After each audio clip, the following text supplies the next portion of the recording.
ಪ್ರಿಯ ಭಕ್ತರೇ, ಗುರು ರಾಘವೇಂದ್ರ ಸ್ವಾಮಿಯವರು ಹಿಂದೂ ಧರ್ಮದಲ್ಲಿ ಅತ್ಯಂತ ಪ್ರಸಿದ್ಧ ಮಹಾನ್ ಸಂತರು. ಅವರು 17ನೇ ಶತಮಾನದಲ್ಲಿ ಜೀವಿಸಿದ್ದರು ಮತ್ತು ಮಧ್ವಾಚಾರ್ಯರ ದ್ವೈತ ತತ್ವವನ್ನು ಜನರಿಗೆ ತಿಳಿಸಿ ಧರ್ಮ ಪ್ರಚಾರ ಮಾಡಿದರು. ರಾಘವೇಂದ್ರ ಸ್ವಾಮಿಗಳು ಭಕ್ತರ ಸಂಕಷ್ಟಗಳನ್ನು ನಿವಾರಿಸುವ ದಯಾಮಯ ಗುರು ಎಂದು ಪ್ರಸಿದ್ಧರಾಗಿದ್ದಾರೆ. ಅವರು ಜೀವನದಲ್ಲಿ ಸದಾ ಭಗವಂತನ ಭಕ್ತಿ, ಧರ್ಮ, ಸತ್ಯ ಮತ್ತು ಸೇವೆಯ ಮಹತ್ವವನ್ನು ಬೋಧಿಸಿದರು.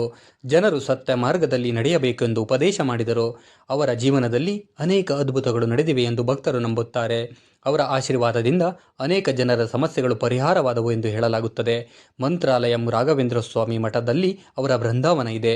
ಪ್ರತಿದಿನ ಸಾವಿರಾರು ಭಕ್ತರು ಅಲ್ಲಿಗೆ ಹೋಗಿ ಪ್ರಾರ್ಥನೆ ಮಾಡುತ್ತಾರೆ. ಗುರು ರಾಘವೇಂದ್ರ ಸ್ವಾಮಿಗಳು ಇನ್ನೂ ಬೃಂದಾವನದಲ್ಲೇ ಇದ್ದು ಭಕ್ತರನ್ನು ಕಾಪಾಡುತ್ತಿದ್ದಾರೆ ಎಂಬ ಭಕ್ತಿ ಜನರಲ್ಲಿ ಇದೆ. ಅವರ ಆರಾಧನೆ ದಿನವನ್ನು ಪ್ರತಿ ವರ್ಷ ಭಕ್ತರು ಭಕ್ತಿಭಾವದಿಂದ ಆಚರಿಸುತ್ತಾರೆ.